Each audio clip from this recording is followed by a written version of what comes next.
এই যিনি আমাদের এই নবী, যার মাধ্যমে আমরা হেদায়েত পেয়েছি, ভাই সেই নবীর সুপারিশে কিন্তু জান্নাতেও যাওয়া যেতে পারে। কিন্তু নবীর সুপারিশ কে পাবে? যে নবীকে চিনেই না, সে কি সুপারিশ পাবে? তো সেই নবীর আমাদেরকে জানা অবশ্যই কর্তব্য। দ্বিতীয় কথা হলো, নবীকে জানবো এই কারণে যে নবীকে মানবো। নবীকে জানবো কেন? যে নবীকে মানবো। না হলে আজকাল তো আপনারা এত বেশি মোবাইল আর স্মার্টফোনের মালিক যে যা মন তাই জানছেন। এখন যদি জানার পর না মানেন, তাহলে ওটা জানার কোনো লাভ হয়? ওটা জানার কোনো মানে হয়? কোনো মানে হয় না। এবার এই দুইটি কথার পরেই আমি আমার ভিতরের আলোচনা শুরু করতে যাচ্ছি। রাসূল করিম সাল্লাল্লাহু আলাইহি ওয়াসাল্লাম হাতির হস্তির আক্রমণের বছরে, নবী করিম মুহাম্মদ মুস্তাফা সাল্লাল্লাহু আলাইহি ওয়াসাল্লাম হাতির আক্রমণের বছরে সোমবারে, রবিউল আউয়াল মাসের যে কোনো এক সোমবারে হাতির আক্রমণের বছরে মক্কায় জন্মগ্রহণ করেছিলেন। এ কথা প্রায় সকল রাসূল সাল্লাল্লাহু আলাইহি ওয়াসাল্লামের সিরাতবিদ, জীবনীবিদরা বলেছেন। এখানে তিনটে জিনিস বললাম। হাতির আক্রমণের বছর, এটা কি জিনিস? দ্বিতীয় হলো যে তিনি রবিউল আউয়াল মাসে জন্মগ্রহণ করেছেন। তৃতীয় হলো তিনি সোমবারে জন্মগ্রহণ করেছেন। কিন্তু আমি এখনো বলিনি ডেটটা, যে ওটা 12 রবিউল আউয়াল না 9 না 1 না 10, এটা বললাম না। কারণ হলো এই যে সকল সিরাতবিদরা বলছেন যে আল্লাহ রাসূল সাল্লাল্লাহু আলাইহি ওয়াসাল্লাম 12 রবিউল আউয়ালে জন্মগ্রহণ করেছেন। এটা সঠিক মত, একেবারেই সঠিক মত এরকম না। বিশ্বের একটা নন্দিত রাসূল সাল্লাল্লাহু আলাইহি ওয়াসাল্লামের জীবনী গ্রন্থ আছে, যার নাম হলো আর রাহিকুল মাখতুম, যেটা বাংলাতেও প্রচুর অনুবাদ হয়েছে। ওখানে পড়বেন, তাতে লিখেছে 9 রবিউল আউয়াল। মানে হলো এই যে তিনি রবিউল আউয়াল মাসে জন্মগ্রহণ করেছেন, এই কথাটাও সত্য। আর তিনি সোমবারে জন্মগ্রহণ করেছেন, এটাও সত্য। কারণ তিনি সহিহ মুসলিমের একটা হাদিসে বলছেন যে সোমবারে রোজা, নফল রোজা রাখতে হয়, কারণ এই দিনে আমি জন্মগ্রহণ করেছি। তো সোমবারে তিনি জন্মগ্রহণ করেছেন, রবিউল আউয়াল মাসেও করেছেন, কিন্তু কোন তারিখে করেছেন এটা কিন্তু মতভেদ করেছে ঐতিহাসিকরা। কেউ বলছেন 9 রবিউল আউয়াল, কেউ বলছেন 11 রবিউল আউয়াল, কেউ বলছেন 12 রবিউল আউয়াল, এমনকি কেউ 1-2 রবিউল আউয়ালও বলছেন। আচ্ছা, মানুষ যদি রাসূল সাল্লাল্লাহু আলাইহি ওয়াসাল্লামের কখন জন্ম হয়েছেন এটা নিয়ে কেউ যদি মতভেদ করে, ওটা আমি করছি না, লেখকরা করেছেন, তাহলে আপনি যদি জবরদস্তি 12 তারিখেই যদি আপনি রাসূল সাল্লাল্লাহু আলাইহি ওয়াসাল্লামের জন্মদিবস পালন করেন, তাহলে মানে কি হলো? তাহলে ঠিক হলো? তাহলে আপনি জবরদস্তি একটা তারিখকে ধরে নিলেন ওইটাই। কিন্তু ঐতিহাসিকরা বলছেন না, এই তারিখে নয়, 9 তারিখে। কিন্তু আমাদের দেশের কিছু মানুষ আছেন, তারা কিন্তু 9 রবিউল আউয়ালে রাসূল সাল্লাল্লাহু আলাইহি ওয়াসাল্লামের জন্মদিবস পালন করবেন। কিন্তু আপনাদেরকে একটা আরো রহস্যের কথা বলি। এই ভাইয়েরা আবার বলছেন যে আল্লাহ রাসূল সাল্লাল্লাহু আলাইহি ওয়াসাল্লাম তো দুনিয়ার সবচেয়ে আগে সৃষ্টি হয়েছেন। এই কথাটা একটু শুনছেন, বুঝছেন আমার কথা? একটু ভালো করে শুনেন। তারা এমনি মাহফিলে বলছেন যে আল্লাহর নূরে নবী মুহাম্মদ সাল্লাল্লাহু আলাইহি ওয়াসাল্লাম তৈরি, আর নবী মুহাম্মদ সাল্লাল্লাহু আলাইহি ওয়াসাল্লামের নূর দিয়ে গোটা জাহান তৈরি। এই কথা বলে না ভাই? শুনেননি কোন মাহফিলে? আল্লাহর নূরে নবী তৈরি, নবীর নূরে সারা জাহান তৈরি। তাহলে আল্লাহর নূরে যদি নবী তৈরি হন, আর নবীর নূরে যদি সবাই তৈরি হন, তাহলে আগে তো নবী তৈরি হলেন। তাহলে 12 রবিউল আউয়ালে নবী জন্ম দিবস পালন কেন হবে? ওটা বের করেন আল্লাহ রাসূলকে আল্লাহ তাআলা তাহলে কবে সৃষ্টি করেছিলেন। তারা স্বয়ং বলছে যে আল্লাহ রাসূল সাল্লাল্লাহু আলাইহি সাল্লাম সব নবীর আগে, সব সৃষ্টির আগে তাকে সৃষ্টি করা হয়েছে। তাহলে ওই তারিখটা কি? ওই তারিখটাতে আপনারা জন্মদিবস পালন করেন, 12 রবিউল আউয়ালে করা ঠিক না। কারণ এটা তো ওলামারা লিখেছেন 12 রবিউল আউয়াল। এখানে আর একটা কথা বুঝাই ভাই, তারা এই কথা নির্দ্বিধায় তাদের মিলাদ মাহফিলগুলাতে বলে যাচ্ছে যে আল্লাহর নূরে নবীর তৈরি, নবীর নূরে সারা জগৎ তৈরি। আচ্ছা ভাই, নবীর নূরে যদি সারা জগৎ তৈরি হয়, তাহলে আপনিও নবীর নূরের তৈরি, আমিও নবীর নূরের তৈরি। এই আসমানও নবীর নূরের তৈরি, এই জমিনও নবীর নূরের তৈরি। নাউজুবিল্লাহ যত জীব জন্তু আছে সব নবীর নূরের তৈরি। নাউজুবিল্লাহ জীব জন্তুর মধ্যে কুকুর ইত্যাদি এটাও নবীর নূরের তৈরি। নাউজুবিল্লাহ মানুষের মধ্যে কাফের মুশরিকও নবীর নূরের তৈরি, আর মুমিনরাও নবীর নূরের তৈরি। এই মানেটা এটা হলো না? তাহলে এর দ্বারা নবীর সম্মান হলো না নবীর অসম্মান হলো? করতে গেছিল নবীর সম্মান, হয়ে গেছে অসম্মান। নবীর নূরে সারা জগৎ যদি তৈরি হয় তাহলে আপনি আমি যেখানে বসে আছি ওটাও নবীর নূর। কিভাবে বসে থাকতে পারেন? আর কিভাবে আপনি ওর উপর পায়খানা ও পেশাব করতে পারেন? কিভাবে আপনি একটা মুশরিক ও নবীর নূরের তৈরি বলতে পারেন? এই জন্য এগুলো কথা শুধু শুনলে হবে না, একটু বুঝতে হবে। এখানে একটা আরও কথা বলি ভাই, বিশ্বের মানুষের একটা আকীদা, একটা বিশ্বাস আছে যে সৃষ্টি ও স্রষ্টার মধ্যে কোনো পার্থক্য নেই। সৃষ্টি মানে পৃথিবীতে যা কিছু দেখছেন সব সৃষ্টি, মাখলুকাত, আর স্রষ্টা মানে আল্লাহ। ওরা বলছে আল্লাহ আর সৃষ্টির মধ্যে কোনো পার্থক্য নেই। সেই কারণে তারা বলে পৃথিবীর সব কিছুতে আল্লাহ বিরাজিত, অণুতে আল্লাহ রয়েছে, অণুতে উনি রয়েছেন, ঈশ্বর রয়েছে। এখন ওদের কথা হলো যে সব কিছুই হলো আল্লাহর নূরের সৃষ্টি, বা সব কিছুতে আল্লাহ আছে। আর এখন আপনি বলছেন যে আল্লাহর নূরে নবীর তৈরি, আর নবীর নূরে সারা জগৎ তৈরি। তো ওদের কথাটাই তো হলো, ওদের কথাটা হলো না? যারা বলে আল্লাহর নূর দিয়ে সারা জগৎ তৈরি, বা সারা জগৎ যা কিছু আছে আল্লাহ এবং এই জগতের সৃষ্টির মধ্যে কোনো পার্থক্য নেই, এটা আসলে একই জিনিস। আমি জানি না এই আকীদা আপনারা কোনোদিন শুনেছেন কি শুনেন না। এটাকে বলা হয় সর্বেশ্বরবাদের আকীদা। সর্বেশ্বরবাদ যারা মানে, যেমন ও মুসলিমরা এবং হিন্দুইজমরা, গ্রিক দর্শনও এ কথা আছে যে সব কিছু এটা আল্লাহর অংশ। দুনিয়াতে যা কিছু আছে এটা আল্লাহরই অংশ। যদি এটা আল্লাহরই অংশ হয়, সে কারণে তারা মাটিকেও পূজা করে, গাছকেও পূজা করে, ইঁদুরকেও করে, হাতিকেও করে, সাপকেও করে, বিড়ালকেও করে, যা কিছু দুনিয়ার আছে সব পূজা করে। কারণ তারা মনে করে এটা আল্লাহরই অংশ। তাহলে এর পূজা করেন আর আল্লাহর করেন, একই হলো। এইদিকে আমাদের এই ভাইয়েরা বলছেন যে আল্লাহর নূরে নবীর মুহাম্মদ সাল্লাল্লাহু আলাইহি সাল্লাম তৈরি, আর নবী মুহাম্মদ সাল্লাল্লাহু আলাইহি সাল্লামের মাধ্যমে সারা জগৎ তৈরি। তাহলে সারা জগৎটা আসলে কার নূর হলো? নবী মুহাম্মদের। আর নবী মুহাম্মদ কার নূরের হলেন? আল্লাহ তাআলার। তাহলে গোটা জগৎ তো ফের ঘুরে ফিরে আল্লাহরই অংশ হয়ে গেল। এটাকেই তো সর্বসারবৎ বলে। ওরা বলেছিল সর্বেশ্বরবাদ, ওই জন্য কাফের বলবেন, আর আপনারা বলে মুমিন হবেন। কিন্তু আল্লাহ রাব্বুল আলামিন এই সৃষ্টি জগৎ থেকে পৃথক। এই সৃষ্টি জগৎ আলাদা, মহান আল্লাহর স্রষ্টা আলাদা। আল্লাহ রাব্বুল আলামিন এই আকাশ এবং জমিনকে 6 দিনে সৃষ্টি করেছেন। করার পর আরশে আজিমে তিনি সমুন্নত। তিনি সৃষ্টি জগতের কোনো কিছুর সাথে সম্মিলিত না। তিনি সব কিছুর ঊর্ধ্বে আরশে আজিমে আছেন।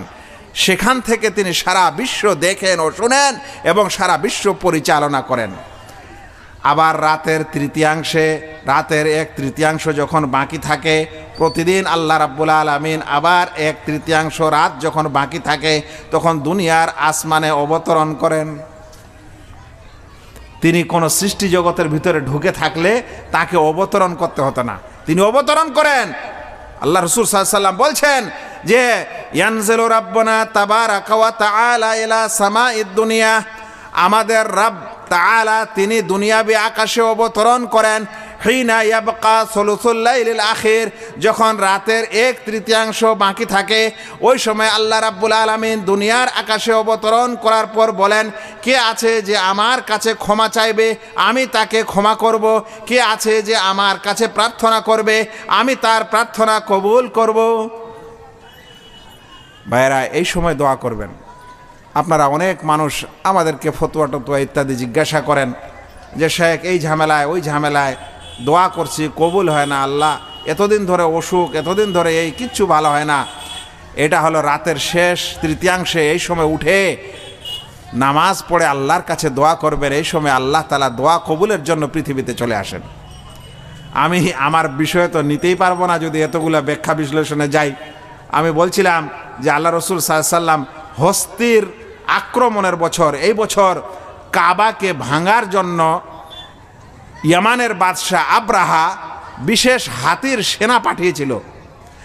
আর সেই হাতি এবং হাতির সেনাবাহিনী তারা যখন মিনা এবং মুজদালেফার মাঝখানে এসেছিল, তখন আল্লাহ তাআলা ওই আবাবিল পাখি প্রেরণ করে ওই হাতির বাহিনীকে সম্পূর্ণকে ধ্বংস করে দিয়েছিলেন।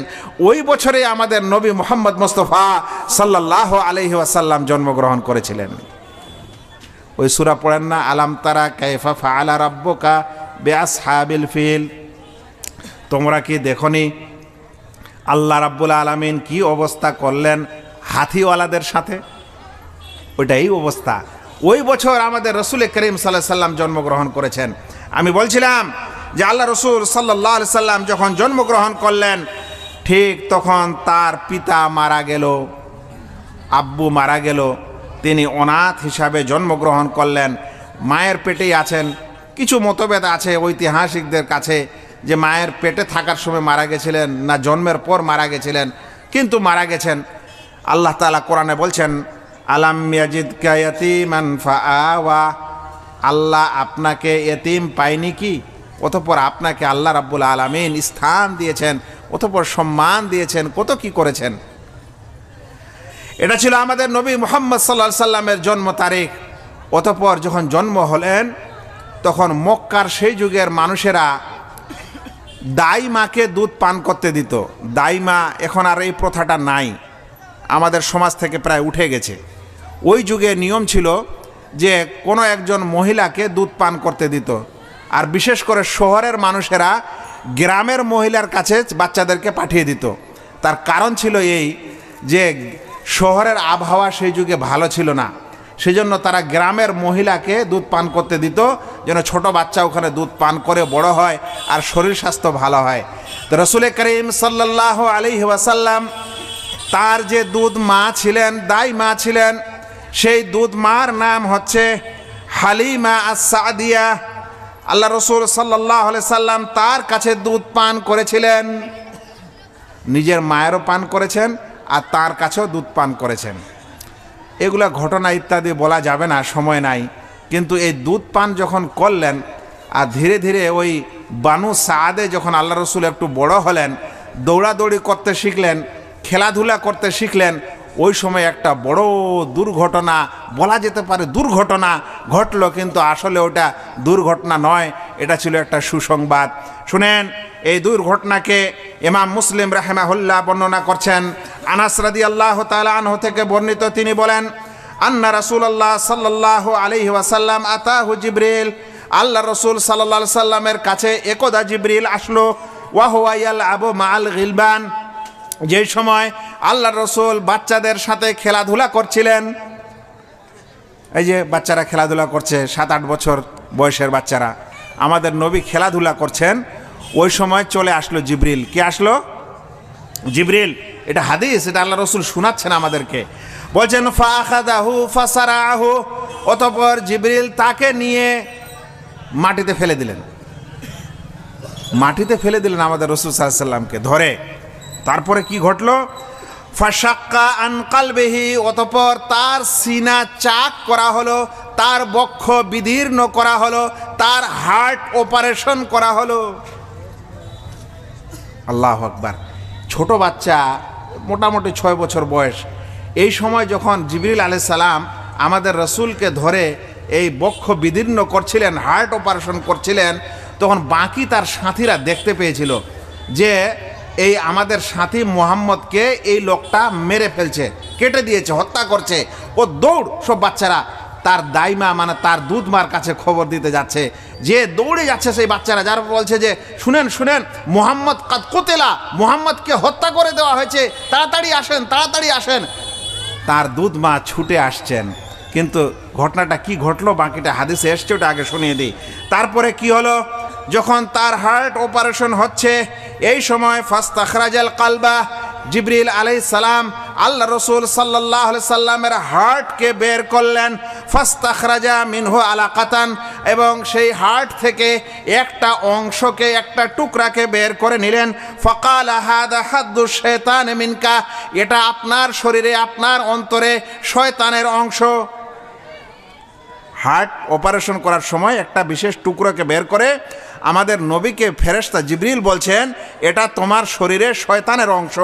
তারপরে কি করলেন? সুম্মা গাসালাহু ফি তাসতিন মিন যাহাবিন বিমা'i জামজামা। অতঃপর আল্লাহ রাসূল সাল্লাল্লাহু আলাইহি সাল্লামের এই হার্টকে জিবরিল আলাইহিস সালাম একটা তস্তিতে, যাকে তাস্ত বলা হয় স্বর্ণের তস্ত, এই স্বর্ণের তস্তিতে জমজমের পানি দিয়ে ধৌত করে নিলেন।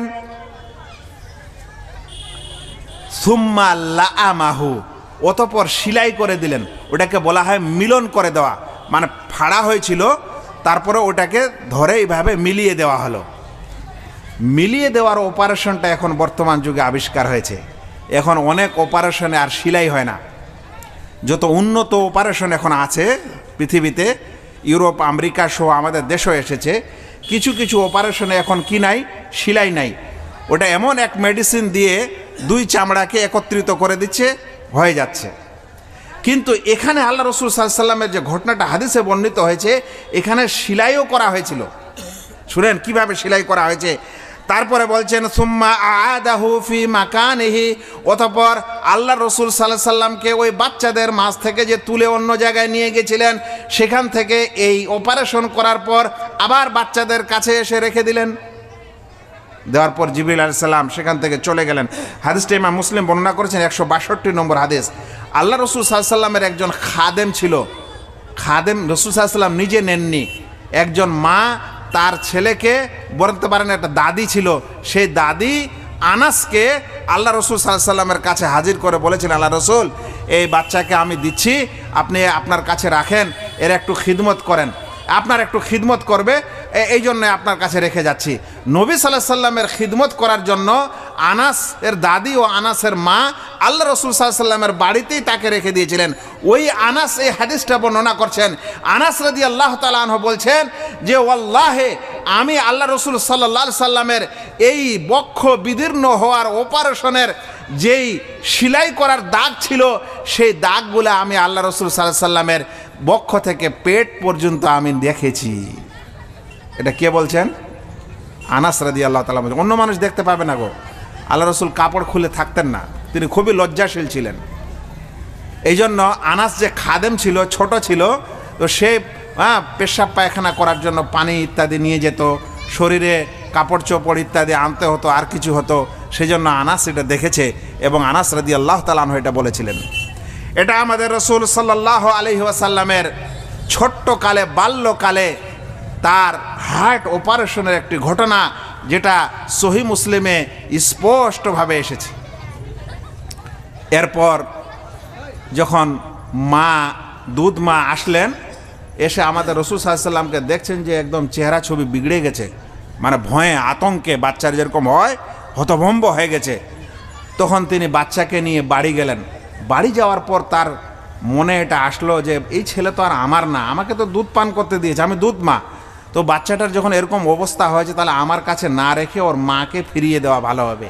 তখন আমাদের রাসূল সাল্লাল্লাহু আলাইহি ওয়াসাল্লামকে ওই তার দুধ মা নিয়ে আসল মা আমিনার কাছে নিয়ে চলে গেলেন। নিয়ে গিয়ে বললেন, বাচ্চাকে আপনারা রাখেন, এরকম এরকম ঘটনা হয়েছে, আমাদের ভয় হচ্ছে, আপনারা এখন বাচ্চাকে রাখেন। কিন্তু তারপরে কি ঘটলো? তারপরে ওই নিজের মাও দুনিয়া থেকে বিদায় নিল। ইতিপূর্বে বাবা ছিলেন না, আর এখন মাত্র 6 বছর বয়স। এরকম সময়ে যখন দুধ মা তাকে বাড়িতে ফিরিয়ে দিচ্ছেন, ওই সময় নিজের মাও মারা যাচ্ছে। যখন মা মারা গেল, তখন তার দাদা আব্দুল মুত্তালিব কিছুদিন দেখাশোনা করলেন। কিছুদিন দেখাশোনা করার পর দাদাও মারা গেলেন। যখন দাদা মারা গেলেন, তখন আমাদের রাসূল সাল্লাল্লাহু আলাইহি সাল্লাম তার চাচা আবু তালেবের বাড়িতে, তার কাছেই তিনি লালন পালন হলেন এবং বড় হলেন। এই সময় একটা আরো সুন্দর ঘটনা ঘটেছিল। রাসূল সাল্লাল্লাহু আলাইহি সাল্লাম যখন এরকম ছোট, চাচার সাথে যখন তিনি উঠা বসা করছেন, এই সময় কাবা শরীফ নির্মাণ হচ্ছিল। এই কাবা শরীফ যেদিন নির্মাণ হয়, সেদিন আল্লাহ রাসূল সাল্লাল্লাহু আলাইহি ওয়াসাল্লাম নিজেই পাথর কাঁধে করে নিয়ে যাচ্ছেন, চাচার সাথে কাবা শরীফ নির্মাণ করছেন। কোথায় আছে আমাদের আজকালকার মুসলমান যুবকেরা, বৃদ্ধরা, বাচ্চারা? একটা মসজিদ নির্মাণ হবে, তো খালি কমিটিটাই দৌড়াদৌড়ি করবে, খালি কমিটিটাই দৌড়াদৌড়ি করবে। গ্রামের মানুষের কোনো দায়িত্ব নাই, যুবকেরও দায়িত্ব নাই, মেয়েদেরও দায়িত্ব নাই, পুরুষেরও দায়িত্ব নাই, কারোই দায়িত্ব নেই। আর ওইদিকে আমাদের নবী 6 বছর 7 বছরের শিশু, তিনি তার কাঁধে পাথর নিয়ে কাবা শরীফ তৈরি করার জন্য তিনি সাহায্য করছেন। কিন্তু একটা খুব বিরাট ঘটনা ঘটেছিল। চাচা এই বাচ্চা যখন শিশু যখন কাঁধে করে পাথর নিয়ে যাচ্ছিল, তখন চাচাকে খুব মায়া হচ্ছিল আবু তালেবকে। আর সেই যুগটা তো আর আমাদের মতো এত সভ্য যুগ ছিল না, আমাদেরটা এখন বেশি অসভ্য, কিন্তু ওই যুগও অসভ্য যুগ ছিল, এখনো তো নবী হননি, ইসলাম আসেনি। তো সেই সময় চাচাকে যখন দরদ হলো যে বাচ্চাটা যাচ্ছে এভাবে পাথর নিয়ে কষ্ট হচ্ছে, তো বলছে এক কাজ করো, তোমার লুঙ্গিটা খুলে ঘাড়ে নিয়ে নাও আর পাথরটা ওই লুঙ্গির উপরে রাখো, নিয়ে তারপরে হেঁটে যাও, তাহলে তোমাকে লাগবে না। চাচার কথা শুনে 6 বছরের বাচ্চা, আমাদের দেশে এক সময় 7-8 বছরের বাচ্চা ল্যাংটা হয়ে ঘোরাফেরা করতো, এখন কাপড় চোপড় পয়সা কড়ি হয়েছে তো আর মানুষ এই কাজ করে না। তো সেই বর্বর যুগে এগুলো ছিল, তাও কিন্তু রাসূল সাল্লাল্লাহু আলাইহি ওয়াসাল্লাম কাপড় পরে আছেন, কিন্তু মায়ার ছলনায় চাচা বলছেন যে লুঙ্গিটা একটু কাঁধে নাও আর পাথরটা উপরে নাও, তাহলে তোমার কাঁধে লাগবে না। আল্লাহ রাসূল সাল্লাল্লাহু আলাইহি ওয়াসাল্লাম এরভাবে লুঙ্গি খুলে কাঁধে নিয়ে কিছু দূর গেছেন, বেহুশ হয়ে পড়ে গেছেন। আল্লাহ বাঁচাবেন, ইজ্জত রক্ষা করবেন ছোট হলেও। এই যে বেহুশ হয়েছে, হাদিসে এসেছে চোখ চড়িয়ে দিয়েছে, তারপরে যখন কাপড় পরিয়ে দেওয়া হয়েছে ভালো হয়ে গেছে। কাপড় পরিয়ে দিয়েছেন, আবার রাসূল সাল্লাল্লাহু আলাইহি ওয়াসাল্লাম ভালো হয়ে গেছেন।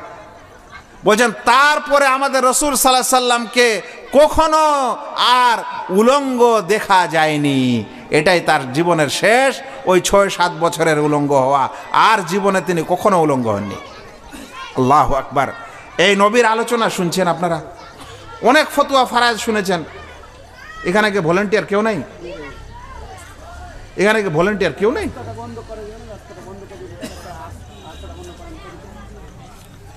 ফতোয়া ফারায়েজের আলোচনা আপনারা অনেক শুনেছেন, আমি জানি। অনেক কঠিন ফতোয়া শুনেছেন, নরম শুনেছেন, গরম শুনেছেন, কিন্তু নবীর জীবনের আলোচনা আমার মনে হয় না আপনারা হয়তো শুনেছেন খুব, আর শুনলেও এত ডিটেলসে শোনার, ওই জন্য বলছিলাম আমি আপনাকে নিতে পারবো না। এটা তো 6-7 বছরের ব্যাপার, 63 বছর পর্যন্ত আপনাকে আমাকে আলোচনা করতে হবে। এই জন্য বলছিলাম এটা 1 সপ্তাহের বিষয়, কিন্তু যতখানি পারবো ততখানি তো দিব। এখন এই বিষয়গুলো আমি আলোচনা করছি আমাদের রসুল করিম সাল্লাল্লাহু আলাইহি সাল্লামের, আর এই চেঁচামেচি ইত্যাদি আমাকে ভালো লাগছে না আজকে। শুনেন, এই ছিল আমাদের রসুল সাল্লাল্লাহু আলাইহি সাল্লামের জীবনী। এখন তিনি চাচা আবু তালেবের কাছে বড় হলেন। আমাকে জীবনে একটা প্রশ্ন আমার কাছে এসেছিল, তো ওই প্রশ্নটাতে আমার একটা শিক্ষা হয়েছিল। আমাকে একদিন এক ভাই জিজ্ঞাসা করলো সোশ্যাল মিডিয়ায় যে শেখ, আমাদের রাসূল সাল্লাল্লাহু আলাইহি সাল্লামের ইনকাম কি ছিল, তিনি কি ইনকাম করে খেতেন। আমারও কোনোদিন মাথায় এটা আসেনি যে আমি রাসূল সাল্লাল্লাহু আলাইহি সাল্লামের ইনকাম সম্পর্কে কিছু বিশেষ করে জানবো, যেগুলো সাধারণ জানি, কিন্তু ওই দিন আমি বিশেষ করে আল্লাহ রাসূল সাল্লাল্লাহু আলাইহি সাল্লামের ইনকাম সম্পর্কে শুনলাম। কেন এটা কথা বলছি, কারণ এখানে বিষয়টা আছে। আল্লাহ রাসূল সাল্লাল্লাহু আলাইহি সাল্লাম এই সময় কিছু ছাগল চড়িয়েছিলেন, ছাগল এবং ভেড়া, আর ওই ভেড়া চড়ানোর সময় তার কিছু ইনকাম হয়তো অল্প পয়সা। যৌবন বয়সে তিনি ব্যবসা করলেন, নবী হওয়ার পর জেহাদের মালে গনিমত তার ছিল ইনকাম, তার পূর্বে ছিল ব্যবসা। বাল্যকালে তিনি ছাগল চড়িয়ে পয়সা করে ইনকাম করেছিলেন। শুনেন, রাসূল করিম সাল্লাল্লাহু আলাইহি সাল্লাম বলছেন, মা বাআসাল্লাহু নাবিয়ান ইল্লা রাআল গানামা, আল্লাহ তাআলা যাকেই নবী করে দুনিয়াতে পাঠিয়েছেন সেই নবী ছাগল চড়িয়েছে। প্রত্যেক নবী ছাগল চড়িয়েছে। বলবেন এটা ছোট কাজ, কেন চড়িয়েছিল প্রত্যেক নবী ছাগল? যারা ছাগল ও বকরি পুষেন তারা জানেন, ছাগলকে আপনি এক জায়গায় রাখতে পারবেন না। ছেড়ে যদি দেন তাহলে তো কত দিকে যাবে আর কত কি খাবে ওটা তো জানাই কথা। দড়ি দিয়েও বেঁধে এক জায়গায় রাখতে পারেন না। যারা ছাগল চড়ায়, ছাগল চড়াতে চড়াতে ওদের মধ্যে একটা ধৈর্যশীলতা বাড়ে। যারা নবী হন তাদেরকে ছাগল চড়াতে হয়েছে আগে, যেন তারা উম্মতের কষ্ট কাঠিন্য যেটা পাবেন সেটাতে যেন তারা ট্রেনিং প্রাপ্ত হয়ে যাবে। এই কারণে সব নবীদেরকে ছাগল চড়াতে হয়েছে। এটা রাসূল করিম সাল্লাল্লাহু আলাইহি ওয়াসাল্লাম বলছেন, সহিহ বুখারীর হাদিস 2262 নম্বর। তিনি বলছেন, মা বাআসাল্লাহু নাবিয়ান ইল্লা রাআল গানামা, আল্লাহ তাআলা যাকে নবী হিসাবে প্রেরণ করেছেন সেই ছাগল চড়িয়েছে। এটা কথা শুনে সাহাবাদের মনে একটু প্রশ্ন জাগলো, আচ্ছা আমাদের নবী কি করেছেন একটু শুনি তো। তো বলছেন যে ফাকাল আসহাবহু ওয়া আনতা, তখন আল্লাহ রসুলের সাথীরা জিজ্ঞাসা করলেন, আর আপনি আল্লাহ রসুল? তখন আল্লাহ রসুল বলছেন, নাম, হ্যাঁ আমিও ছাগল চড়িয়েছি। বলছেন, কুনতু আরাহা আলা কারারিত, আমি অল্প কিছু দিনার কিংবা দিরহামের বদলে ছাগল চড়িয়েছি লে আহলে মক্কা, মক্কাবাসীর। তো আল্লাহ রসুল সাল্লাল্লাহু আলাইহি সাল্লাম ছাগলের রাখালত্ব করেছেন। আপনারা তো আজকাল অনেক বড় লোক মানুষ, ছাগল আর গরু কে চড়ায়? আর এগুলো ছোট লোকের কাজ। কিন্তু এই কারণে যারা ছাগল পুষে, খাসি পুষে, আল্লাহ তাআলা এখনও ওই কাজের মধ্যে বরকত দিয়েছেন। যারা পুষে তারা জানে, ওই যে মহিলারা গোটা বছর বাড়ির বেগুন কাটা, আলু কাটা, ভাত পড়ে যায়, চাল পড়ে যায়, এগুলা খিলিয়ে যে দুই একটা খাসি পুষে, তো শেষ পর্যন্ত লাখখানে টাকা ওটাই বছরে দিয়ে দেয়, 50,000 টাকা ওটাই বছরে দিয়ে দেয়। লক্ষ্মীর ভাণ্ডার আর কত দিবে? তারপর আগে চলেন, রাসূল করিম সাল্লাল্লাহু আলাইহি ওয়াসাল্লাম যখন একটু বড় হলেন, তখন তার চাচা আবু তালেবের সাথে ব্যবসা শুরু করলেন। আবু তালেব তার চাচা ব্যবসা করার জন্য সিরিয়ায় নিয়ে গেলেন। পথে একটা ঘটনা ঘটেছিল, ওটা বলবো না, সব কথা বলাই যাবে না। তারপরে আল্লাহ রসুল সাল্লাল্লাহু আলাইহি সাল্লামের এই ব্যবসা বাণিজ্য দেখে সেই সময়ের একজন বিশেষ মহিলা, বিচক্ষণ মহিলা এবং ধনী মহিলা, যার নাম হচ্ছে মা খাদিজা রাদিয়াল্লাহু তাআলা আনহা, তিনি মক্কার একজন ধনী মহিলা ছিলেন। আল্লাহ রসুল সাল্লাল্লাহু আলাইহি সাল্লামের ব্যবসার পারদর্শিতা দেখে, আমানতদারি দেখে তিনি তার কিছু মাল সম্পদ আমাদের রসুল সাল্লাল্লাহু আলাইহি সাল্লামকে ব্যবসা করতে দিয়েছিলেন। আল্লাহ রসুল সাল্লাল্লাহু আলাইহি সাল্লাম অপরের পয়সায়, একজন মহিলার পয়সায় ব্যবসা বাণিজ্য করেছিলেন। ব্যবসা বাণিজ্য করার পর যখন আল্লাহ রসুলের আমানতদারি সেই মহিলা বুঝতে পারে, সেই মহিলা আমাদের রসুল সাল্লাল্লাহু আলাইহি সাল্লামকে বিবাহের প্রস্তাব দেয়। আল্লাহ রসুল সাল্লাল্লাহু আলাইহি সাল্লামের বয়স তখন 25, আর সেই খাদিজা রাদিয়াল্লাহু তাআলা আনহার বয়স ছিল তখন 40, আর তিনি ছিলেন একজন বিধবা মহিলা। আল্লাহ রসুল 25 বছরের একজন যুবক হয়ে সেই বিধবা মহিলাকে বিবাহ করলেন। যারা এই দুনিয়ার মানুষ এখনো বলে আমাদের নবী সাল্লাল্লাহু আলাইহি সাল্লামকে অমুক তমুক কথা বলে, তার এত বিবি, তিনি লোকটা এরকম, নাউজুবিল্লাহ, খারাপ আচরণ, একে বিয়ে করে, ওকে বিয়ে করে, বলেন তো যদি তিনি চাইতেন তাহলে তিনি কি কোনো কুমারী মহিলাকে বিয়ে করতে পারতেন না? আরও বলেন, এরপরে যত স্ত্রী হয়েছে সব স্ত্রী বিধবা কিংবা তালাকপ্রাপ্তা, একমাত্র আয়েশা রাদিয়াল্লাহু তাআলা আনহা ছাড়া। তাহলে নবীর চরিত্রে কথা বলা যারা বলে, তাদের হুঁশ জ্ঞান কতখানি মোটা একটু বুঝে নেন। যারা রসুল সাল্লাল্লাহু আলাইহি সাল্লামকে চিনবে না তারাই এরকম কথা বলে। এরপর বিয়ে হলো, ব্যবসা বাণিজ্য চলল। আল্লাহ রসুল সাল্লাল্লাহু আলাইহি সাল্লামের বয়স যখন প্রায় 40, তখন কার অবস্থা শুনেন। আল্লাহ রসুল সাল্লাল্লাহু আলাইহি ওয়াসাল্লাম তিনি নিজেই বলছেন যে কানা আউয়ালামা বদিয়া বিহি রাসূলুল্লাহ সাল্লাল্লাহু আলাইহি সাল্লাম আর রুইয়া আস-সালিহা ফিন নওম। এই 40 বছর বয়স যখন হয়েছে, তখন আল্লাহ রসুল সাল্লাল্লাহু আলাইহি সাল্লামের কাছে ওহী আসার পূর্বে তিনি যা স্বপ্ন দেখতেন সকালে সেটাই সত্য হয়ে যেত। তিনি যা স্বপ্ন দেখতেন সকালবেলা সেটাই স্বপ্ন ঘটত। এরকম কিছুদিন হতে লাগলো। এরপর আল্লাহ রসুল সাল্লাল্লাহু আলাইহি সাল্লামকে একা একা থাকা পছন্দ হতে লাগলো। একা একা ভাল লাগে না মানুষের সাথে থাকতে। তখন তিনি কি করলেন, খাদিজাকে বলতেন যে আমাকে কিছু খাবার দাবার বেঁধে দাও, আমি চলে যাব। কোথায় যাবেন? বলছেন ওই হীরা পাহাড়ে, ওখানে যেয়ে থাকবো, ভালো লাগে না মানুষের জঞ্জাট ইত্যাদি। তো খাদিজা রাদিয়াল্লাহু তাআলা আনহা কিছু খাবার দাবার 2-1 দিনের রান্না করে বা শুকনা যা ছিল সেই সময় বেঁধে দিতেন। তিনি চলে যেতেন হীরা পাহাড়ে, যেয়ে তিনি বসে থাকতেন। এবার কি ঘটছে, জীবনের সবচেয়ে প্রথমে ঘটনাটা কি ঘটলো, আল্লাহ রসুল সাল্লাল্লাহু আলাইহি ওয়াসাল্লাম এভাবে গারে হেরা পাহাড়ে তিনি আছেন, একা একাই বসে আছেন। এরকম সময় তিনি দেখছেন একজন ফেরেশতা তার কাছে চলে আসলো। যেই ফেরেশতা এসে আল্লাহ রসুল সাল্লাল্লাহু আলাইহি সাল্লামকে চেপে ধরলো, ধরার পর আল্লাহ রসুল বলছেন হাত্তা বালাগা মিন্নিয়াল জুহদা, আমার কষ্ট হচ্ছিল, এত চেপে ধরেছে। ধরার পর বলছে মুহাম্মদ পড়ো ইকরা। আমি বললাম মা আনা বেকারি, আমি তো পড়তে জানি না, আমি পড়তে জানি না, মানে আমার আক্ষরিক জ্ঞান নেই, ক খ গ ঘ আলিফ বা তাসা পড়ে কোনো রিডিং পড়বো এই জ্ঞান তো আমার নাই, আমার তো এরকম শিক্ষা নেওয়া নেই। মা আনা বেকারি, আমি পড়তে জানি না। আল্লাহ রসুল সাল্লাল্লাহু আলাইহি ওয়াসাল্লামকে আবার ফেরেশতা দ্বিতীয়বার জড়িয়ে ধরেছে, চেপে ধরেছে। ধরার পর আবারও ওই কথা বলছে যে ইয়া মুহাম্মদ ইকরা, মুহাম্মদ পড়ো। আল্লাহ রসুল সাল্লাল্লাহু আলাইহি ওয়াসাল্লাম বলছেন মা আনা বেকারি, আমি তো পড়তে জানি না। দ্বিতীয়বার হয়ে গেল, তৃতীয়বারও চেপে ধরে একই ঘটনা। তারপরে তখন ওই ফেরেশতা নিজেই বলছেন বলো ইকরা বিসমি রাব্বিকাল্লাযী খালাক, খালাকাল ইনসানা মিন আলাক, ইকরা ওয়া রাব্বুকাল আকরাম। এভাবে আল্লাহ রসুল সাল্লাল্লাহু আলাইহি সাল্লামকে কয়েকটি আয়াত ওই ফেরেশতা বললেন, আর আল্লাহ রসুল সাল্লাল্লাহু আলাইহি সাল্লাম ফের বললেন। এটা বলার পর ফেরেশতা সেখান থেকে চলে গেলেন। আল্লাহ রসুল ঘাবড়ে গেছেন, ভয়, আর এত বেশি ঘাবড়ে গেছেন যে শরীরটা কাঁপছে। এই ঘটনা ঘটার পর পাহাড় থেকে কোনো রকম করে নেমেছেন, নামার পর বাড়িতে আসছেন।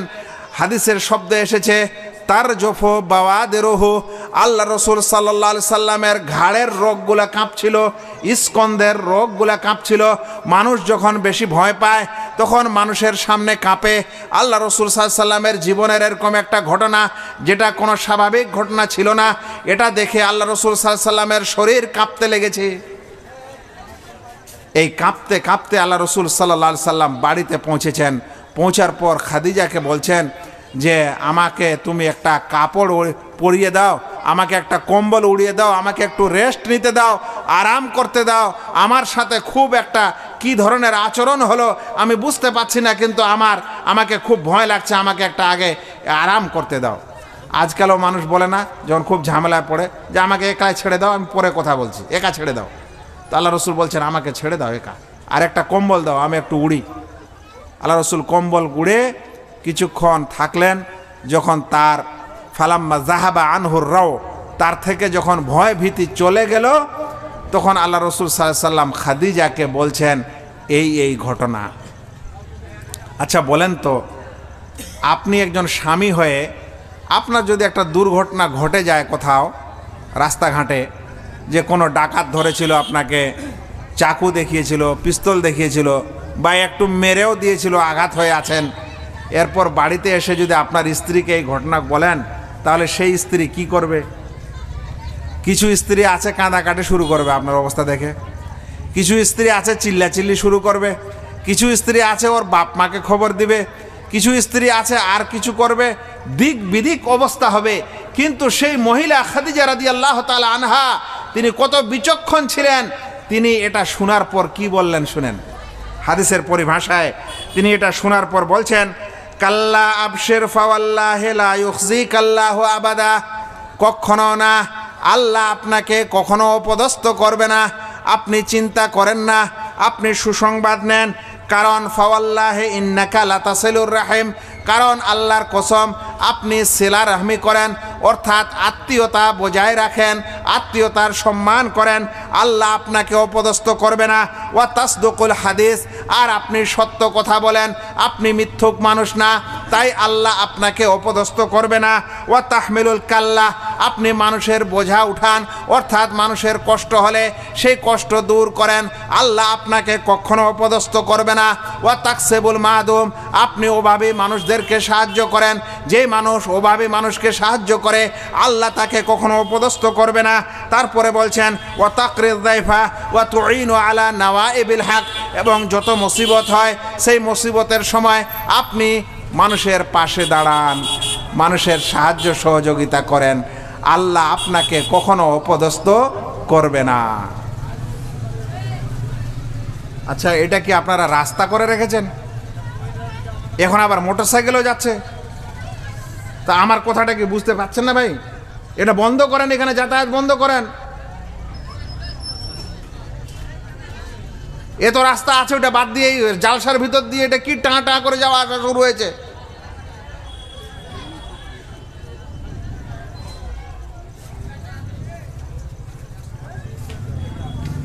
আল্লাহু আকবার। এই জন্য বলছিলাম যে আমরা যদি আমাদের নবীর মহব্বত ও ভালোবাসা স্বয়ং না করে না জানি, তাহলে আর কাকে দিয়ে করবেন বলেন? আল্লাহু আকবার। আমি বলতে পারি না ভাই, আমি ক্লাসেও বলি না, বাচ্চা কাচ্চাকে কথা বলা বলি হলে আমার দ্বারা কথা হয় না। সব শান্ত থাকে, সুন্দর করে কথা বলা যায়, কারণ আমিও শুনি, ওদেরা শোনাই, নাহলে হয় না। যাক, কি কথা বলছিলাম যেন? হ্যাঁ, এবার রসুল করিম সাল্লাল্লাহু আলাইহি ওয়াসাল্লামকে খাদিজা রাদিয়াল্লাহু তাআলা আনহা বলছেন, আল্লাহ আপনাকে অপদস্থ করবে না, কিন্তু আপনাকে আমি এই যুগের সবচেয়ে বড় পণ্ডিত আমার চাচা ওয়ারাকা বিন নওফলের কাছে নিয়ে যাব। এটা ছিল সেই যুগের নাসরানি খ্রিস্টানদের পণ্ডিত। আচ্ছা বলেন তো, কত বিচক্ষণ মহিলা হলে এই সিদ্ধান্ত নিতে পারে? নিজে তো বলল যে আল্লাহ আপনাকে অপদস্থ করবে না, এবার দ্বিতীয় পদক্ষেপ হচ্ছে যে এই যুগের সবচেয়ে জ্ঞানী মানুষের কাছে আপনাকে কালকে নিয়ে যাব এবং ওর কাছে শুনবো, এই ঘটনাটা বলবেন, উনি বলবেন যে ব্যাপারটা কি। আর আজকালে আপনাদের যদি একটা ফতোয়া নেওয়ার দরকার হয় তো কোথায় যান? ফতোয়া নেওয়ার যদি দরকার হয় তো কোথায় যান? যদি বলা হয় যে 10 কিলোমিটার বাড়ি দূরে আছে অমুক মৌলানা সাহেব, অমুক শেখ, যান ওনার বাড়িতে, যান ওনার সঙ্গে দেখা করে ফতোয়াটা নিয়ে আসেন। আজকালে মোবাইলের যুগ, লাগিয়ে দিল এটা। এখন মৌলানা ওখানে কী অবস্থায় আছেন না আছে দিল টান। আর যদি ফের আপনি ভালো করে মৌলানা কথা না, এর ফতোয়া নেওয়া যাবে না, এই তো কোথায় বলে না ভালো করে। আমি মোবাইলে ভালো করে কথা বলতে পারি না, জানেন? আমি মোবাইলে ভালো করে কথা বলতে পারি না। আমাকে ওই মোবাইলের ডিস্টার্ব, নেটওয়ার্কের ডিস্টার্ব, বাইরে টিঁটা পিঁপা, যে প্রশ্ন করছে ওর প্রশ্ন আধা শোনা যাচ্ছে, আধা শোনা যায় না। হয় মোটর সাইকেলে আছেন, নাহলে বাজারে আছেন, নাহলে ঘুমাচ্ছিলেন, নাহলে ঘুম থেকে উঠেছেন, হাজারো সমস্যা। আমি পারি না কথা বলতে, আমি ভালো করে পারি না। এখন আপনি কি করবেন? দোষ দেন আমাকে। কথা হলো যে খাদিজা রাদিয়াল্লাহু তাআলা আনহা কত বিচক্ষণ ছিলেন। তিনি বলছেন এই যুগের শ্রেষ্ঠ জ্ঞানী ব্যক্তি তার কাছে চলো সকালে। আল্লাহ রসুল সাল্লাল্লাহু আলাইহি সাল্লামকে নিয়ে গেছেন ওয়ারাকা বিন নওফলের কাছে। তিনি একটা এমন ব্যক্তিত্ব যে সেই যুগে তিনি এই যে ইনজিল যে ভাষাতে ছিল সেই ভাষাটাকে ট্রান্সলেট করে আরবি করতেন, এতখানি পণ্ডিত। আর খ্রিস্টানদের যোগ্য পণ্ডিত। তার কাছে নিয়ে যাওয়ার পর খাদিজা রাদিয়াল্লাহু তাআলা আনহা বলছেন যে শুনেন তো আপনার ভাতিজার কাছে কি ঘটনা। তখন তিনি ঘটনাটা শুনলেন। শোনার পর বলছেন যে এটা তো ওই জিনিসই যেটা মুসার কাছে এসেছিল। কথাটার মানে কি হলো? মানে তুমি যা বলছো সেটা থেকে আমি বুঝতে পারছি যে নবী মুসার কাছে যে ফেরেশতা এসেছিল ওটা তোমার কাছে এসেছে, ওই জিনিসটাই এসেছে। তুমি ভবিষ্যতে নবী হবে, কিন্তু তোমার কওমের মানুষেরা, তোমার গোত্রের লোকেরা তোমাকে বাড়ি থেকে তাড়িয়ে দিবে। তো আল্লাহ রসুল শুনে চমকে গেছেন। বলছেন আওয়া মুখরেজি ইয়া কওমি, আমার সম্প্রদায়রা আমাকে বাড়ি থেকে তাড়িয়ে দিবে? বলছে হ্যাঁ তাড়িয়ে দিবে, কিন্তু ওই সময় যদি আমি বেঁচে থাকি তাহলে আমি তোমার পুরা সাহায্য করব, যদি আমি ওই সময় বেঁচে থাকি। এই কারণে কিছু ওলামা বলছেন যে ওয়ারাকা বিন নওফল হলেন প্রথম মুমিন। ওয়ারাকা বিন নওফল হলেন প্রথম মুমিন, কারণ তিনি বিশ্বাস করলেন, কিন্তু এখনো নবুয়তের প্রচার হয়নি। তবে এটা নবী হওয়ার আলামত, এটাকে তিনি মেনে নিয়েছিলেন। আল্লাহ জানেন তার অবস্থা কি হবে, কিন্তু তিনি রসুল সাল্লাল্লাহু আলাইহি সাল্লামের প্রতি ঈমানও এনেছিলেন এবং বলেছিলেন আমি বেঁচে থাকলে তোমার সম্পূর্ণ সাহায্য করব, কিন্তু তিনি আর পরে বেঁচে ছিলেন না। আর আল্লাহ রসুল সাল্লাল্লাহু আলাইহি সাল্লামকে তার কওম মক্কা থেকে তাড়িয়ে দিয়েছিলেন। কোথায় গেলেন? মদিনায় চলে গেলেন। এই ছিল দূরদর্শিতা একজন মহিলার। সেজন্য মা ও বোনেরা যারা শুনছেন, মুসিবতের সময় অত প্রেশান হবেন না, মুসিবতের সময় অত কাঁদাকাটি করবেন না, বাচ্চার অসুখের সময় একেবারে আকাশ পাতাল সব এক করবেন না, ধৈর্য ধরবেন, সবরের সাথে কাজ নেবেন। কোথায় যেতে হবে, স্বামী বাড়িতে না থাকলে কাকে সাথে নিতে হবে, কোন ডাক্তারের কাছে যেতে হবে, এগুলো সব বুঝে সুঝে করবেন। এগুলো জ্ঞানী মানুষের পরিচয়। অল্পতে অধৈর্যশীল হবেন না। আর স্বামীর যখন দুঃখ আসবে, স্বামী যখন প্রেশান হবে, দেখতে পাবেন যে আজ ব্যবসা করে বাড়িতে ফিরেছে, মুখের চেহারাটা ভালো নাই, কাজ করে বাড়িতে এসছে চেহারাটা ভালো নাই, চাকরি করে বাড়িতে এসছে মনটা ভালো নাই, তো আপনি আবার বাড়িতে এসে সব সমস্যাগুলো ওই সময় শুরু করবেন না। এটা আমাদের মা ও বোনদেরকে যে কত বোঝানো যায়, যে ভাই এটা মানুষের চেহারা দেখে তো বোঝা যায় যে লোকটা পেরেশান আছে, সমস্যা আছে, তো কোন সময় নিজের বাড়ির পেরেশানিগুলা স্বামীকে বলবেন এটাও মানুষটা বুঝাতে হবে। আরে স্বামী এসেছে, হাত মুখ ধুক, খাওয়া দাওয়া খাক, শান্ত হোক, তারপরে বলেন। এখানে নবী এখনো হননি আমাদের রাসূল সাল্লাল্লাহু আলাইহি সাল্লাম, তার পূর্বে তার স্ত্রী কতখানি বিচক্ষণ। আচ্ছা ভাই, এরপরে এই ওহী শেষ, এই ঘটনাও ঘটল, বাড়িতে আছেন আমাদের রাসূল সাল্লাল্লাহু আলাইহি সাল্লাম, প্রায় 6 মাস হতে যাচ্ছে, আর ওহী আসে না। তো আমাদের রাসূল সাল্লাল্লাহু আলাইহি সাল্লামের মনটা চাচ্ছে যে আবার আসুক, কিন্তু আর ওহী আসে না। তো আল্লাহ রাসূল সাল্লাল্লাহু আলাইহি সাল্লামকে বলা হয় বেচেন। আল্লাহ রসুল মনে মনে একেবারে অধৈর্য হয়ে গেছেন যে আমার কাছে ওই জিনিস আসে না কেন। এই কারণেই আল্লাহ তাআলা গ্যাপ দিয়েছেন যে ওনার মধ্যে ভয় চলে যাক এবং আবার তিনি ওহী নেওয়ার এবং ওহী গ্রহণ করার তার মধ্যে একটা সাহসিকতা আসুক। এই জন্য এখন আর ওহী আসে না, আল্লাহ তাআলা গ্যাপিং করেছেন। প্রায় 6 মাস পর আল্লাহ রসুল একদিন আবার এক রাস্তা দিয়ে, এক ওয়াদি দিয়ে, 2 পাহাড়ের মাঝখান দিয়ে হেঁটে যাচ্ছেন। তারপরে তিনি দেখছেন যে আকাশের শূন্যতা যেন ভরে গেছে। তিনি বলছেন ওই ফেরেশতাকেই আমি দেখলাম যে ফেরেশতা গারে হীরা এসেছিল, কিন্তু আজ তিনি আকাশে এমনভাবে ডানা মেলে দিয়েছেন যে আকাশের যে শূন্যতা হয় সেই শূন্যতা ভরে গেছে। তার 600 পর 600 ডানা আছে ফেরেশতা জিবরিল আলাইহিস সালামের। এরপর কি হলো? আল্লাহ রসুল সাল্লাল্লাহু আলাইহি সাল্লামের প্রতি দ্বিতীয় ওহী আসলো। দ্বিতীয় ওহীতে বলা হলো ইয়া আইয়ুহাল মুজাম্মিল, হে কম্বল উড়নেওয়ালা, ওই যে কম্বল গায়ে দিয়ে আল্লাহ রসুল ঘুমিয়েছিলেন ভয়ে, এখন দ্বিতীয়বার ওহী আসছে তো বলছেন ওই কম্বলওয়ালা উঠো, নিজের কাপড় চোপড়কে পাক পবিত্র করো, আর এই দুনিয়ার মানুষ যারা মূর্তি সূর্তির পূজা করছে এদেরকে সতর্ক করো, আল্লাহ তাআলার পক্ষ থেকে দাওয়াত ও তাবলীগের হুকুম হয়ে গেল। ভাই, ইতিপূর্বে দাওয়াতের কথা আসেনি, এবার নিজের কওমকে বুঝাতে হবে। রাসূল করিম সাল্লাল্লাহু আলাইহি সাল্লাম কিভাবে সবকে বুঝাবেন? আগ্রহের সাথে এখানে যাচ্ছেন ওখানে যাচ্ছেন, কথা শুনছে না। একদিন আল্লাহ রসুল একটা পাহাড়ের উপর উঠে গেলেন, পাহাড়টার নাম ছিল সাফা পাহাড়। আরবের একটা আদত ছিল যে পাহাড়ে উঠে যদি কাউকে ডাক দেয় তাহলে সব মানুষ জমা হবে, কারণ তারা মনে করতো এটা বিপদের একটা সময় আছে কিছু। আজকালও আদিবাসীদের অনেক নিয়ম আছে, দেখবেন যদি ওরা আমের পাতা ঘুরিয়ে দেয় তাহলে কি হয়ে যায়, সবাই এক জায়গায় জমা হয়। তো আরবের আচারে ছিল যে পাহাড়ের উপর উঠে যদি কেউ চিৎকার দেয় তাহলে কিন্তু সব মানুষ হাজির হবে। আল্লাহ রসুল সাফা পাহাড়ে উঠেছেন, উঠার পর ডাক দিয়েছেন, সবাই হাজির। নিজের চাচা আবু লাহাবও চলে এসছে, বাকিরাও এসেছে, ছোট বড় সবাই। আল্লাহ রসুল বলছেন আচ্ছা আমি আপনাদেরকে যদি একটা কথা বলি তাহলে আপনারা কি বিশ্বাস করবেন? তো সবাই বলছেন না, তুমি তো কোনোদিন মিথ্যা কথা বলো না, তুমি তো আমাদের কাছে সত্যবাদী মানুষ, হ্যাঁ আমরা বিশ্বাস করব।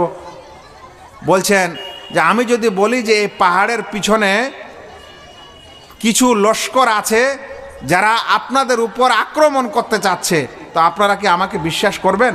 তো বলছে হ্যাঁ বিশ্বাস করব, আপনি সত্যবাদী।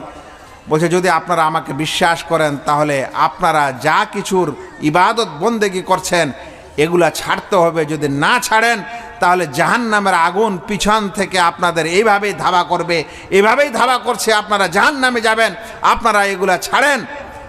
যখন এই কথা বলে দিলেন তখন নিজের চাচা স্বয়ং আবু লাহাব বলো আলে হাদা জামাতানা তাব্বান লাক, এ কারণেই জমা করেছিল আমাদেরকে, তোমার বরবাদি হোক, তোমার ধ্বংস হোক।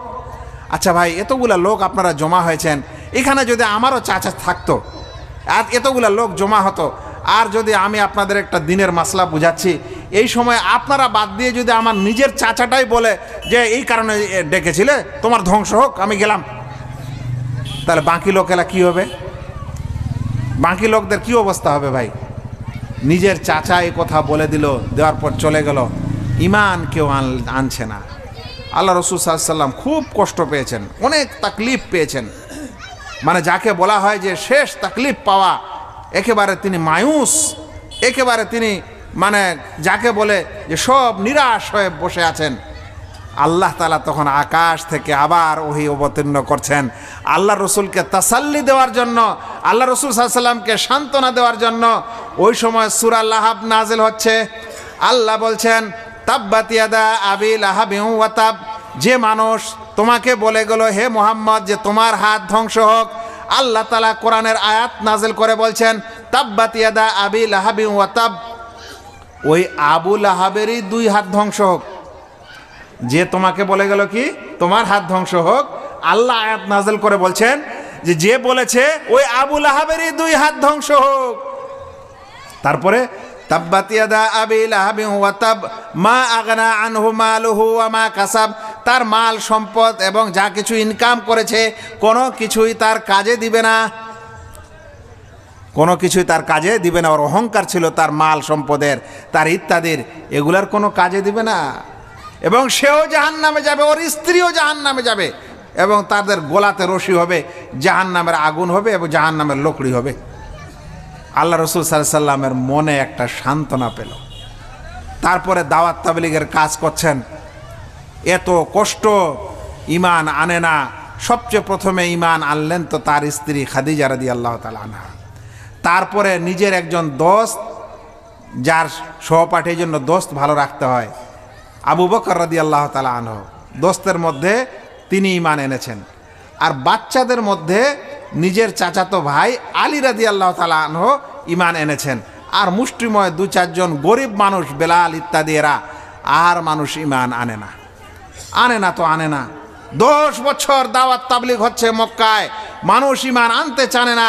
তখন আল্লাহ রসুল সাল্লাল্লাহু আলাইহি সাল্লাম তায়েফে চলে গেলেন, যে এখানে যখন হচ্ছে না তো একটু ওখানে যাই।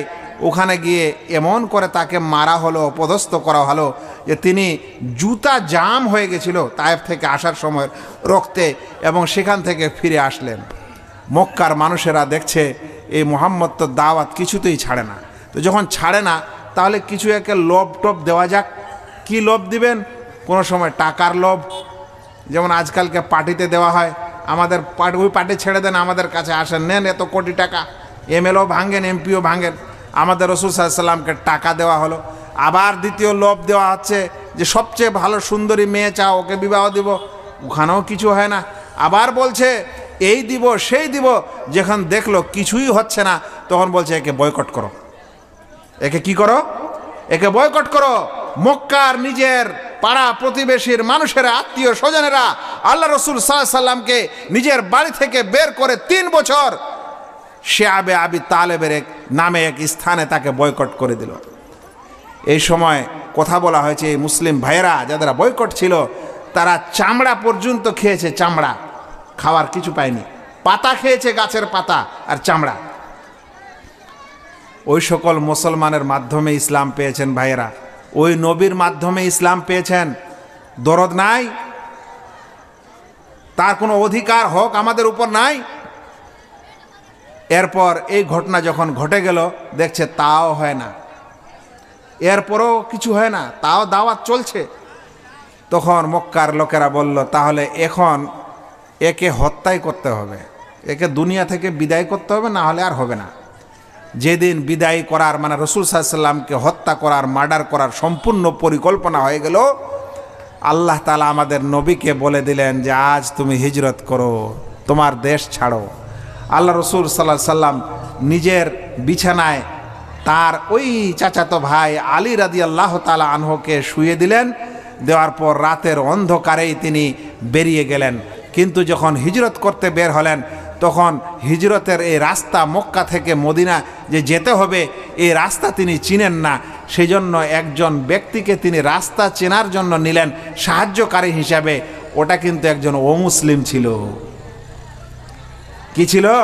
ও মুসলিম একজন মক্কার মানুষ, তাকে সাথে নিলেন। আবু বকর ছিলেন সাথে, আর ওই ব্যক্তিকে নিলেন যে আমাকে রাস্তা চিনিয়ে দাও, কোথায় কোথায় দিয়ে মক্কা যেতে হবে। এবার মক্কায় বের হলেন, আবার পিছন থেকে এরা ধাবা করলো যে মুহাম্মদ তো নাই, এ তো আলী শুতে আছে, আলী শুয়ে আছে, তাহলে মক্কা মুহাম্মদ পালিয়েছে, তাহলে ধরো। উঁট, 100 উঁটের এনাম পুরস্কার রেখে দিল। চারিদিকে দৌড়াদৌড়ি, গাড়ে শহরে রসুল করিম সাল্লাল্লাহু আলাইহি সাল্লাম স্থান নিয়েছেন। সব কিছু দেখে ঘোরাঘুরির পর পালিয়ে আসলো। আল্লাহ রসুল সাল্লাল্লাহু আলাইহি সাল্লাম হিজরত করে মদিনায় চলে গেলেন। এই হিজরতের ঘটনাটাই একটা বক্তৃতার দরকার, কিন্তু ওটা কি আমি বলতে পারবো? কারণ আমাকে গোটা জীবনটাই যেতে হবে। এই জন্য আমি প্রায় চলে এসেছি 50 বছর বয়সে, এই শুরু থেকে 50-এ চলে এসেছি, অনেকগুলা জিনিস মানে মাঝখানে হজব করে দিয়ে, মাঝখানে কেটে দিয়ে। এবার রসুল করিম সাল্লাল্লাহু আলাইহি সাল্লাম মদিনায় পৌঁছে গেলেন। ভাইরা, যখন মদিনায় পৌঁছে গেলেন আল্লাহ রসুল সাল্লাল্লাহু আলাইহি ওয়াসাল্লাম, ওই বছরটাকে ওই বছর থেকেই হিজরি সন ধরা হয়। আমরা যে বলি এখন 1446 হিজরি, তো ওটা ছিল হিজরতের প্রথম বছর। ওই বছর থেকে হিজরতের গণনা শুরু হয়। ভাইয়েরা, আপনারা যদি এখন প্রত্যেকটা হিজরতের বছরের ঘটনা শুনতে চান, তাহলে অসংখ্য ঘটনা প্রত্যেক হিজরতের বছরে আছে। আমি শুধু একটা হিজরতের বছরের কিছু ঘটনা বলে দিই, বাকিগুলো আর আমি বলতে পারবো না। প্রথম হিজরতের বছরে তিনি যখন মক্কা থেকে মদিনায় আসলেন, তখন তিনি সবচেয়ে প্রথমে মদিনার প্রথম বাসিন্দা কুবা হলো মদিনায় ঢোকার একটা বিশেষ পাড়া, এখনও মদিনার শহর নয়, শহরের কাছের একটা পাড়া। ওই কুবার কাছে আল্লাহ রসুল সাল্লাল্লাহু আলাইহি সাল্লাম ওখানে আসলেন। আসার পর ওখানে একটা মসজিদও নির্মাণ করলেন। তারপর সেখান থেকে তিনি এখন মদিনার ভিতরে প্রবেশ করলেন। মদিনার ভিতরে যখন প্রবেশ করলেন, কয়েকদিন পর যার বাড়িতে আশ্রয় নিলেন তার নাম হলো আবু আইয়ুব আল আনসারী রাদিয়াল্লাহু তাআলা আনহু। এইখানে স্থান নেওয়ার পর সবচেয়ে প্রথমে আল্লাহ রসুল সাল্লাল্লাহু আলাইহি সাল্লাম তিনি নিজের এই মসজিদে নববী তৈরি করলেন। যেই মসজিদ এখনও আছে, এই মসজিদে মানুষ একবার নামাজ পড়লে অন্যান্য স্থানে 1000 বার নামাজ পড়ার সওয়াব পায়। সেই মসজিদে নববী নির্মাণ করলেন। নির্মাণ করার ঘটনা অনেক। 2 এতিম বাচ্চার জমি ছিল, আল্লাহ রসুল সাল্লাল্লাহু আলাইহি সাল্লাম তাদের কাছ থেকে জমিটা কিনলেন। তারা বলল, না আমরা এমনি দিব। আল্লাহ রসুল বলছেন, না না, আমি পয়সা দিয়ে কিনবো, আমি এমনি নিব না। তিনি এই পয়সা দিয়ে জমি কিনলেন এবং নিজের জন্য কয়েকটা রুম তৈরি করলেন। এই মসজিদটা কিসের ছিল? মসজিদের পিলারগুলি ছিল খেজুরের টন, খেজুর গাছ হয় না, ওই খেজুরের গাছটাই পিলার। আর উপরটা ছিল ওই খেজুরের যে আপনাদের ডালগুলা হয়, সেই খেজুরের ডাল, খেজুরের পাতা আর কাঁচা মাটি দিয়ে এটা ছিল ছাদ। প্রায় 100 গজ বাই 100 গজ এটা রসুল সাল্লাল্লাহু আলাইহি সাল্লামের মসজিদ তৈরি হলো। ভাইরা, এই বছরে আল্লাহ রসুল সাল্লাল্লাহু আলাইহি সাল্লাম যায়েদ বিন হারেসাকে প্রেরণ করেছিলেন আর আবু রাফেকে প্রেরণ করেছিলেন। কারণ আল্লাহ রসুল সাল্লাল্লাহু আলাইহি সাল্লাম নিজে চলে এসেছিলেন, কিন্তু নিজের মেয়ে, যার নাম ছিল, একজনের ছিল নিজের মেয়ে, তার মেয়ে এবং আল্লাহ রসুল সাল্লাল্লাহু আলাইহি সাল্লামের স্ত্রী, এরা যারা হিজরত করার সময় রসুল সাল্লাল্লাহু আলাইহি সাল্লামের সাথে আসেনি, তাদেরকে নিতে আবার মক্কায় পাঠিয়েছিলেন যে যাও মক্কা থেকে তাদেরকে নিয়ে আসো। আবার রবিউল আখর মাসে, এই মাসে নামাজ 2 রাকাত বেশি করা হয়েছিল। এটা কি ঘটনা? এটা ঘটনা হলো শুরুর যুগে নামাজ মাত্র 2 রাকাত ছিল। তারপরে এই বছর প্রথম 2 রাকাত নয়, 2 রাকাত নামাজ সফরের জন্য রাখা হলো। আর যারা মুকিম থাকবে তাদের জন্য নামাজ 4 রাকাত করে দেওয়া হলো। যেমন জোহরের নামাজ, আসরের নামাজ, এশার নামাজ, মাগরিবের নামাজ 3 রাকাত আর ফজরের 2 রাকাতই থাকলো। বাকি 2 রাকাত নামাজ পড়ার সিস্টেম এটা সফরের সময় থাকলো, মুকিম অবস্থায় এই বেশি হয়ে গেল। এই বছরে আর যে ঘটনা ঘটলো সেটা হলো এই বছরে আজান শুরু হলো। ইতিপূর্বে ভাই আজান ছিল না। প্রথমে যখন নামাজ শুরু হলো, তো সাহাবায়ে কেরামরা কিভাবে নামাজ পড়বেন এসে পরামর্শ করছেন যে আল্লাহ রসুল কি করা যায়। তো কেউ পরামর্শ দিচ্ছে, আল্লাহ রসুল একটা আগুন জ্বালিয়ে দিব, তাহলে আগুনটা যখন উঠবে উপরে, তো গ্রামের সব মানুষ জানতে পারবে যখন নামাজের সময় হয়েছে, তাহলে চলে আসবে সবাই। আরেকজন পরামর্শ দিচ্ছে যে আল্লাহ রসুল একটা ঘন্টা বাজাবো, যেমন নাসারারা বাজায়, তাহলে সবাই শুনতে পাবে, নামাজ পড়তে চলে আসবে। আরেকজন বলছে আল্লাহ রসুল একটা সিংহায় ফুঁক পার দিব, ওই যে আজকালকার মুসলিমরা যে ওই যে পূজার সময় যে ফুঁ দেয় না, এটা কি বাঁশির মতো জিনিসে, বলছে ওরকম জিনিস দিয়ে একটা আওয়াজ দিব। আর কেউ বলছে আল্লাহ রসুল নামাজের আগে একটা মানুষকে গ্রামে পাঠিয়ে দিব, ও চিৎকার করে বলবে যে নামাজের সময় হয়েছে, নামাজের সময় হয়েছে। এরকম কথা হচ্ছে, আজান এখনো আসেনি। এই সময় উমর রাদিয়াল্লাহু তাআলা আনহু স্বপ্নে আজান দেখেছিলেন যে একজন ব্যক্তি আজান দিচ্ছে, আল্লাহু আকবার আল্লাহু আকবার করে সম্পূর্ণ আজান। এই আজানটা যখন শুনলেন উমর রাদিয়াল্লাহু তাআলা আনহু, আরও কয়েকজন সাহাবী একই স্বপ্ন দেখেছে। সকাল হয়েছে, চাদরটা ঘেঁষড়ে যাচ্ছে, উমর রাদিয়াল্লাহু তাআলা আনহু আল্লাহ রসুল সাল্লাল্লাহু আলাইহি ওয়াসাল্লামের কাছে দৌড়াচ্ছেন এই স্বপ্ন শোনানোর জন্য। আল্লাহ রসুল সাল্লাল্লাহু আলাইহি ওয়াসাল্লামের কাছে উপস্থিত হয়ে বলছেন, আল্লাহ রসুল একটা স্বপ্ন দেখেছি। বলছে কী স্বপ্ন দেখেছো বলো? বলছে আমি স্বপ্ন দেখেছি এরকম এরকম। এই আজানটা পুরা শোনাচ্ছেন। আল্লাহ রসুল তখন বললেন, পাশে ছিল বেলাল, বলছে এই বেলাল উঠো, আজান দাও, যেভাবে উমর বলছে এভাবে আজান দাও। তখন থেকে ইসলামে এই আজান আবিষ্কার হয়েছে, আর তখন থেকে আজান চলছে। এই আজান হয় ইসলামের শেয়ার, ইসলামের প্রতীক। যেই জনবসতিতে আজান হয় না, সেই জনবসতির সঙ্গে যুদ্ধ করা জায়েজ হয়ে যায়। এই আজান একটা এমন জিনিস, আজান একটা ইসলামের এমন বিধান যে মানুষ যদি ওই আজান শুনে, আজান শোনার পর আজানের জবাব দেয়, তো আল্লাহ রসুল সাল্লাল্লাহু আলাইহি ওয়াসাল্লাম বলছেন, যখন ইমামের মুয়াজ্জিনের লাস্ট কথাটি হবে লা ইলাহা ইল্লাল্লাহ, আর আজানের জবাবদাতারও লাস্ট কথাটি হবে লা ইলাহা ইল্লাল্লাহ, তো সে ব্যক্তি জান্নাতে চলে গেল। আজকাল আজানের এদিকে হচ্ছে, আর আমরা মোটরসাইকেলটা ওই সময় খুব স্টার্ট দিচ্ছি। একদিকে আজান হচ্ছে, ওই সময় আমাদের হেডফোনটা গান শুনছে, হেডফোন কানে লাগিয়ে গান চলছে আমাদের। আজান হচ্ছে, মহিলাদের গোল টেবিলটা ওই সময় আরও বেশি, ওই সময় গিবত গুজবটা আরও বেশি। আজান হচ্ছে, কুদালাফাটা বেশি। আজানের সময় 3টি কাজ করবেন ভাইরা, মাত্র 3 থেকে 4 মিনিট। এই 3 থেকে 4 মিনিটে 3টা আমল করবেন, শুনে নেন আপনার লাভ কি। প্রথম লাভটা বললাম, রসুল করিম সাল্লাল্লাহু আলাইহি ওয়াসাল্লাম বলেছেন, ইযা সামি'তুমুল মুয়াজ্জিনা ফাকুলু মিসলা মা ইয়াকুলুল মুয়াজ্জিন। যখন তোমরা আজান শুনবে তখন ওই রকমই বলবে যেরকম মুয়াজ্জিন বলে, শুধুমাত্র হাইয়া আলাস সালাহ এবং হাইয়া আলাল ফালার জায়গায় লা হাওলা ওয়ালা কুওয়াতা ইল্লা বিল্লাহ বলবে। অতঃপর তুমি যখন মুয়াজ্জিনের লাস্ট বাক্যটা শুনবে লা ইলাহা ইল্লাল্লাহ, আর তুমিও জবাব হিসাবে বলবে লা ইলাহা ইল্লাল্লাহ, তো সে ব্যক্তি দাখালাল জান্নাহ, সে ব্যক্তি জান্নাত চলে গেল। এই জন্য বলেন তো, আজানের জবাবটা দিতে আপনাকে 2 থেকে 3 মিনিট সময় লাগবে, আর আপনি যদি জান্নাত পান তো এর চাইতে ভালো আমল আর কি হবে। এবার দ্বিতীয় আমলটি করবেন, আজান শোনার পর দরুদ পাঠ করবেন। একটু আগে শুরুতে বলেছিলাম, আল্লাহ রসুল সাল্লাল্লাহু আলাইহি ওয়াসাল্লাম বলেছেন, যে ব্যক্তি আমার উপরে একবার দরুদ পাঠ করে আল্লাহ তাআলা তার উপর 10টি রহমত পাঠিয়ে দেন। জান্নাতে চলে গেলেন, 10টি রহমত পেয়ে গেলেন। কয় মিনিট? তারপরে আজানের দোয়া পাঠ করবেন, আল্লাহুম্মা রাব্বা হাযিহিদ দাওয়াতিত তাম্মা ওয়াস সালাতিল কাইমা আতি মুহাম্মাদানিল ওয়াসিলা। এই জানেন, এই জায়গাটাতে এসে আমরা আমাদের নবীর জন্য দোয়া করি, হে আল্লাহ আমার নবীকে ওসিলা দান করো। এই ওসিলা কি জিনিস? আল্লাহ রসুল সাল্লাল্লাহু আলাইহি ওয়াসাল্লামকে জিজ্ঞাসা করা হলো। আল্লাহ রসুল সাল্লাল্লাহু আলাইহি ওয়াসাল্লাম বলছেন, ওসিলা হচ্ছে মানজিলাতুন ফিল জান্নাহ, জান্নাতে একটা বিশেষ স্থানের নাম, একটা সুমহান মর্যাদার নাম। পৃথিবীর একজন মানুষই এটা পাবে, আর আশা করি এটা আমি পাবো।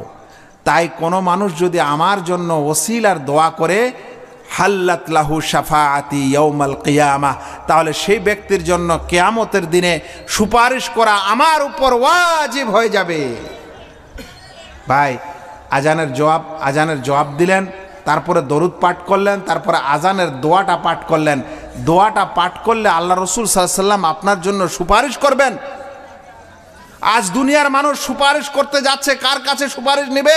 একটা পীর ধরি। ভাই, আপনার পীর সুপারিশ করবে এই কথা কে বলল? এখানে আমাদের নবী সাল্লাল্লাহু আলাইহি সাল্লাম বলছেন, আমি তোমার জন্য সুপারিশ করব যদি তুমি আজানের পর এই আজানের দোয়া পাঠ করো। ওইদিকে কোরআন সুপারিশ করবে, ওইদিকে রোজা সুপারিশ করবে। আমরা এগুলাকে সুপারিশকারী মনে করি না, আমরা সুপারিশকারী মনে করছি একটা মানুষকে। আল্লাহ বুঝার তৌফিক দিক এই সকল সম্প্রদায়কে। এরা নবীকে সুপারিশকারী মনে করবে না, মনে করবে অন্য কাউকে। নবীর সুপারিশ পাওয়ার জন্য যে আমল করতে হবে সেই আমল ছেড়ে দিয়ে অন্য আমল করবে। আল্লাহ বুঝার তৌফিক দান করুক। ভাইরা, এই হিজরতের প্রথম বছরে এরকম আরও বিভিন্ন কাজ হলো। তাহলে প্রথম হিজরতেও কাজ হলো, দ্বিতীয় হিজরি বছরেও হলো, তৃতীয়ত হলো, চতুর্থত হলো। এবার দশম হিজরি যখন আসলো, তখন রসুল করিম সাল্লাল্লাহু আলাইহি সাল্লামের জীবনীটার শেষ। ওই দশম হিজরির কিছু কথাই আমি আপনাদের কাছে বলে আমার আলোচনা শেষ করে দিব, কারণ মাঝখানেরগুলো আর বলার সুযোগ নাই। তবে এই মাঝখানে রসুল করিম সাল্লাল্লাহু আলাইহি সাল্লামের 23 বছর এটা সংগ্রামী জীবন। 10 বছর মক্কায় আর 13 বছর মদিনায়, যেই সংগ্রামী জীবনের কারণেই আজ ইসলাম এই আপনাদের কি জায়গা যেন, এটা কি থানা? হ্যাঁ, এই জালাদি পাড়া না কি বলছেন? জালাদিপুর। নতুন জালাদিপুরেও এই আপনারা আর আমরা। আর যদি উনি না আসতেন, ওনার সংগ্রাম না হতো, তারপরে তার সাহাবারা এই দায়িত্ব পালন না করত, তো আমাদেরকে ওই জাহান্নামের লোকড়ি হতে হতো। আর মুসলমান হওয়ার পরেও যদি নবীর হক না চিনি আর কথা না মানি, তাহলে জাহান্নাম আরও যেতে হবে, উপায় নেই। আমি বলছিলাম যে আল্লাহ রসুল সাল্লাল্লাহু আলাইহি সাল্লামের এই বিরাট সংগ্রামী জীবন, যেটা একটা জালসায় কোনোদিন বলা যায় না, একটা পার্ট বলা যেতে পারে। আমাকে কোনোদিন আলোচনা দিলে একটা অংশ দিবেন যে রসুল সাল্লাল্লাহু আলাইহি সাল্লামের শৈশবকাল বা যৌবনকাল, বা রসুল সাল্লাল্লাহু আলাইহি সাল্লামের অভিযান যুদ্ধ যেগুলো তিনি করেছেন, বা রসুল সাল্লাল্লাহু আলাইহি সাল্লামের ধরে নেন যে তার স্ত্রীদের সাথে তার জীবন, কিংবা রসুল সাল্লাল্লাহু আলাইহি সাল্লামের মসজিদের জীবন, রসুল এইভাবে একটা পার্ট দিবেন, তাহলে আমি ওটা ভালো করে আপনাকে বুঝাতে পারি। গোটা জীবনে দিলে তো মুশকিল। এই যে বলছিলাম যে মাঝখানে সব ছাড়লাম, কারণ এখন আবার সময়ের কারণে বাকিগুলা বলতে হবে। 10ম হিজরি শুরু হলো, আল্লাহ রসুল 11তম হিজরিতে মারা গেছেন। এখন 10ম হিজরিতে রসুল সাল্লাল্লাহু আলাইহি সাল্লামের সাথে কি ঘটেছিল? 1 নম্বর শুনেন, এই 10ম হিজরিতে একটি সূরা অবতীর্ণ হলো, যে সূরাটা হয়তো আপনারা সকলে জানেন। আল্লাহ রসুল সাল্লাল্লাহু আলাইহি সাল্লামের উপর অবতীর্ণ হয়েছিল, ইদা জাআ নাসরুল্লাহি ওয়াল ফাত ওয়া রাআইতান নাসা ইয়াদখুলুনা ফি দীনিল্লাহি আফওয়াজা। হে মুহাম্মদ, যখন আল্লাহর মদদ চলে আসবে, আল্লাহর সাহায্য চলে আসবে, আর বিজয় চলে আসবে, আর মানুষদেরকে দেখবে যে তারা দলে দলে ইসলামে প্রবেশ করছে, তখন তুমি বেশি বেশি করে ইস্তেগফার করিও।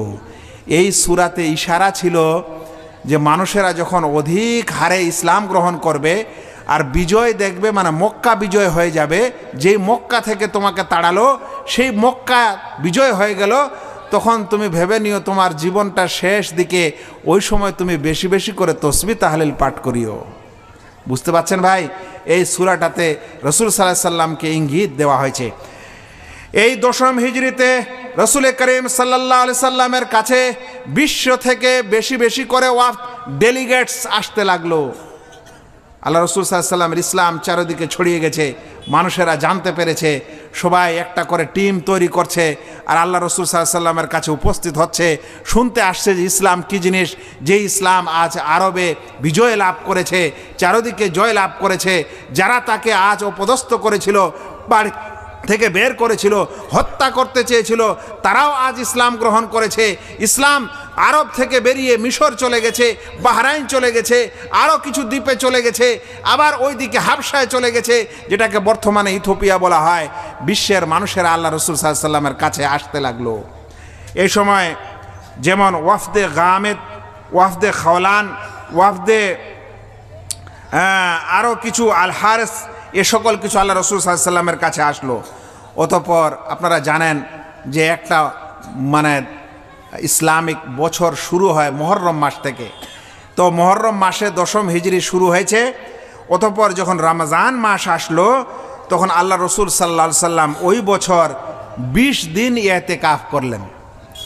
ইতিপূর্বে তিনি ইতিকাফ করতেন 10 দিন, আর এই 10ম হিজরিতে মৃত্যুর আগের বছর তিনি 20 দিন ইতিকাফ করলেন। আর ওই বছর আল্লাহ রসুল সাল্লাল্লাহু আলাইহি সাল্লামের কাছে জিবরিল ফেরেশতা 2 বার কোরআন শুনলেন। ইতিপূর্বে প্রত্যেক রমজান মাসে একবার শুনতেন ও শোনাতেন আল্লাহ রসুল সাল্লাল্লাহু আলাইহি সাল্লামের কাছে, কিন্তু মৃত্যুর বছর 2 বার কোরআন শরীফ শোনা হলো। আর কি ঘটল? রসুল সাল্লাল্লাহু আলাইহি সাল্লাম ইতিকাফ করলেন কতদিন? 20 দিন। ইতিপূর্বে করতেন কতদিন? 10 দিন। তারপর এই বছরে আরও একটি ঘটনা ঘটল যে আল্লাহ রসুল সাল্লাল্লাহু আলাইহি ওয়াসাল্লাম এই বছর বিদায়ী হজ করলেন। হজ এর আগের বছরেই কিন্তু ফরজ হয়ে গেছিল, কিন্তু আল্লাহ রসুল সাল্লাল্লাহু আলাইহি সাল্লাম যেতে পারেননি। এবার এই 10ম হিজরিতে আল্লাহ রসুল সাল্লাল্লাহু আলাইহি সাল্লাম বিদায়ী হজ করলেন এবং এই বছরে মক্কা বিজয় হলো। আর যখন তিনি বিদায়ী হজ করছিলেন, হজের সময় তিনি সাহাবাদেরকে বলছিলেন, খুদু আন্নি মানাসিকাকুম, খুদু আন্নি মানাসিকাকুম, এই হজের বিধানগুলি আমার থেকে জেনে নাও, শিখে নাও, আমি যেভাবে করছি সেভাবে তোমরা করতে থাকো, এই হজের বিধানগুলি তোমরা এইভাবে পালন করো। আল্লাহ রসুল সাল্লাল্লাহু আলাইহি ওয়াসাল্লাম তাকে শিক্ষা দিচ্ছেন। এইভাবে আরাফার ময়দানে আল্লাহ রসুল সাল্লাল্লাহু আলাইহি ওয়াসাল্লাম জুমার দিনে উপস্থিত হয়েছেন। আল্লাহর পক্ষ থেকে কোরআনের একটি আয়াত অবতীর্ণ হচ্ছে, আল ইয়াউমা আকমালতু লাকুম দীনাকুম ওয়া আতমামতু আলাইকুম নি'মাতি ওয়া রাদিতু লাকুমুল ইসলাম দীনা। আজকের দিনে আমি তোমার এই দিনকে পূর্ণতা দান করলাম এবং আমার নিয়ামতকে তোমার উপর পরিপূর্ণ করে দিলাম এবং ইসলামকে এক দিন হিসাবে মেনে নিয়ে আমি রাজি হলাম। বলেন তো, এই আয়াতে কি ইশারা ইঙ্গিত নাই যে ইসলাম এখন কমপ্লিট, ইসলাম এখন শেষ, ইসলাম পূর্ণতা লাভ করেছে? মাশাআল্লাহ।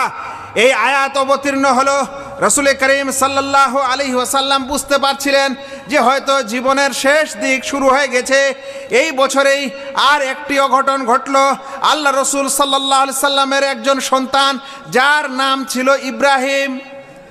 আল্লাহ রসুল সাল্লাল্লাহু আলাইহি সাল্লামের কোনো ছেলে সন্তান যুবক হওয়া পর্যন্ত বেঁচে ছিলেন না, কিন্তু তার ছেলে সন্তান হয়েছিল। তার মধ্যে একটি সন্তানের নাম হচ্ছে ইব্রাহিম আলাইহিস সালাম। এই ইব্রাহিম এই বছর মারা গেল।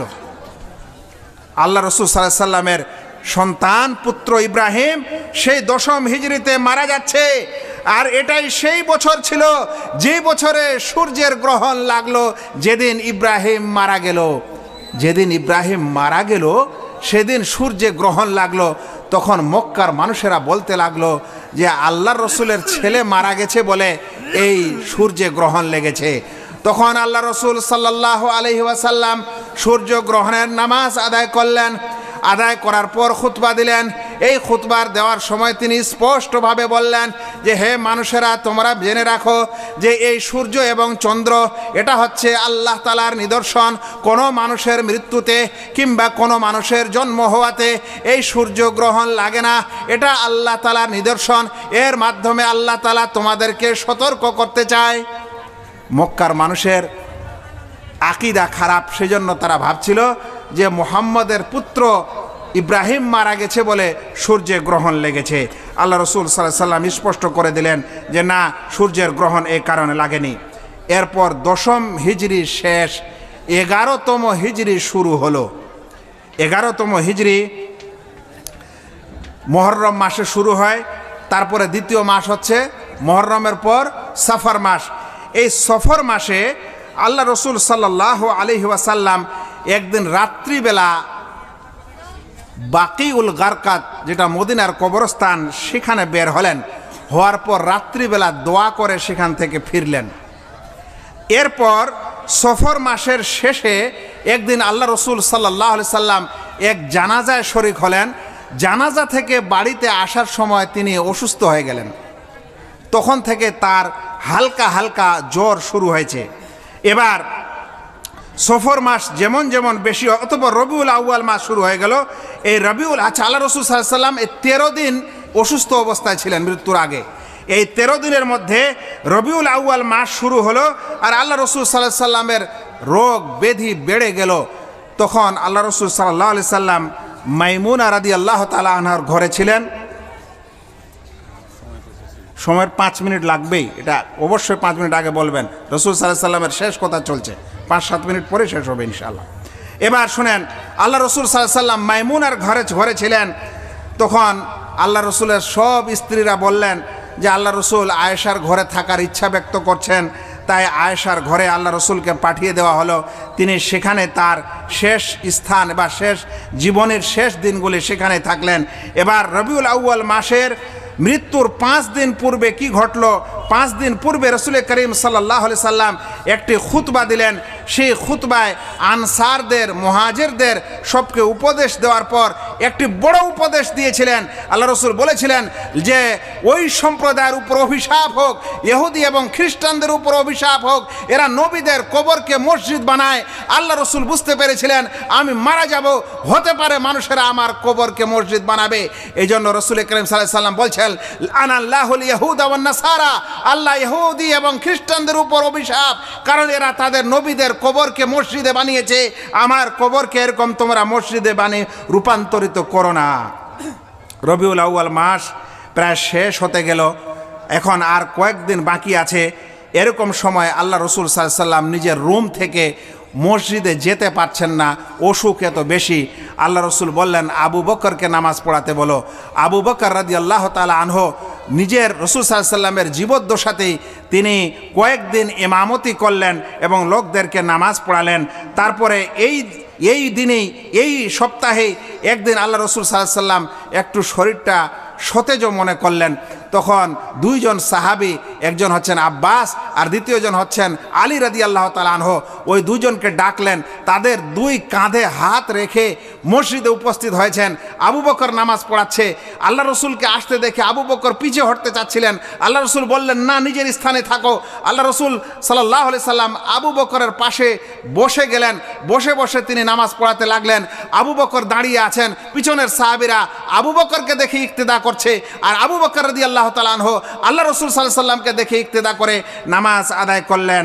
ভাইয়েরা, এরপর আল্লাহ রসুল সাল্লাল্লাহু আলাইহি সাল্লামের শেষ দিন ইয়াউমুল ইসনাইন অর্থাৎ সোমবার তিনি মারা গেছিলেন। সোমবার তিনি জন্ম হয়েছিলেন। এই সোমবার উপস্থিত হলো। বুখারীর হাদিসে আয়েশা রাদিয়াল্লাহু তাআলা আনহা থেকে বর্ণনা হয়েছে যে আল্লাহ রসুল সাল্লাল্লাহু আলাইহি সাল্লামের শেলো অর্থাৎ আয়েশার ভাই আব্দুর রহমান তিনি ওই দিনে আল্লাহ রসুল সাল্লাল্লাহু আলাইহি সাল্লামের বাড়িতে আসলেন। দেখছেন যে আল্লাহ রসুল সাল্লাল্লাহু আলাইহি সাল্লামকে আয়েশা রাদিয়াল্লাহু তাআলা আনহা তার এই কোলে, তার উরুতে মাথা রেখে, আল্লাহ রসুলের মাথা রেখে আয়েশা রাদিয়াল্লাহু তাআলা আনহা ধরে আছেন আল্লাহ রসুলকে। আর যখন এই আব্দুর রহমানকে আসতে দেখলো, তখন আব্দুর রহমান দাঁতন করছিল, মিসওয়াক করছিল। আল্লাহ রসুল দেখে, ওই মিসওয়াক করা দেখে তার মন হচ্ছিল যে সেও মিসওয়াক করবে। তারা বুঝতে পারলেন, তাকে একটা মিসওয়াক দেওয়া হলো, কিন্তু তিনি চিবাতে পারছেন না। তখন আয়েশা রাদিয়াল্লাহু তাআলা আনহা চিবিয়ে দিলেন, তারপরে মিসওয়াক করলেন সুন্দর করে। মিসওয়াক যখন শেষ হয়ে গেল, আয়েশা রাদিয়াল্লাহু তাআলা আনহা বলছেন যে এর চেয়ে সুন্দর করে মিসওয়াক করতে আর আমি দেখিনি। এরপর মিসওয়াক শেষ হয়ে গেল, দাঁতন করা শেষ হয়ে গেল।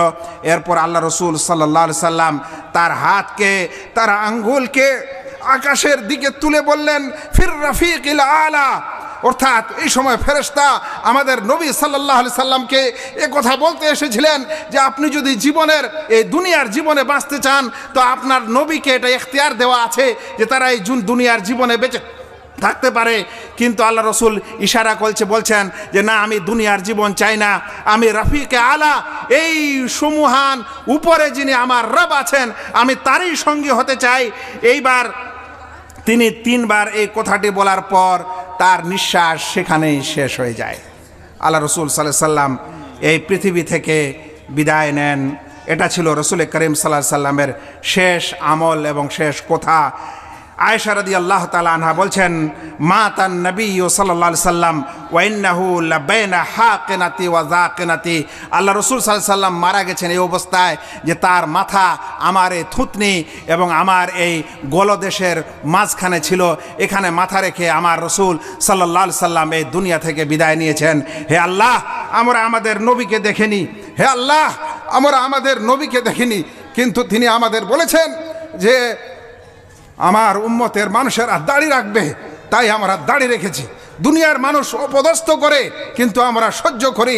আমাদের নবীকে আমরা দেখিনি, তিনি বলেছেন গিটের উপর কাপড় পরো, তাই আমরা গিটের উপর কাপড় পরি। হে আল্লাহ, আমরা আমাদের এই নবীর সম্মানে এবং নবীর ভালোবাসায় কাজ করি।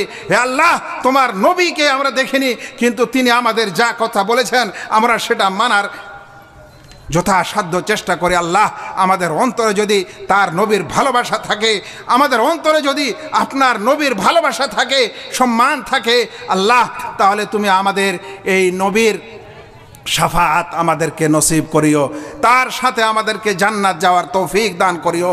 ওই সম্প্রদায়ের মধ্যে করিও যেই সম্প্রদায়কে রাসূল করিম সাল্লাল্লাহু আলাইহি সাল্লাম সর্বপ্রথমে নিয়ে এই জান্নাতের দরজা খুলে জান্নাতে প্রবেশ করবেন। হে আল্লাহ, আমাদেরকে সত্যিকারে তোমার নবীর উম্মত হয়ে বাঁচার তৌফিক দান করো। নবীর নাম বুকে লিখলে নবীর মোহব্বত হয় না, নবীর নাম কোনো ঝান্ডায় লিখে তার গাড়িতে বাড়িতে লটকে দিলে নবীর প্যার ও মোহব্বত হয় না। যে মানুষ নবীকে ভালোবাসতে চায় সে যেন অন্তর দিয়ে ভালোবাসে, তার যতগুলো কথা আদেশ ও নিষেধ আছে সেগুলো যেন পালন করে, তাহলে নবী সাল্লাল্লাহু আলাইহি সাল্লামকে ভালোবাসা হয়। আমি আজ আমার বক্তব্য এখানে শেষ করলাম। আসসালামু আলাইকুম ওয়া রাহমাতুল্লাহি ওয়া বারাকাতুহু।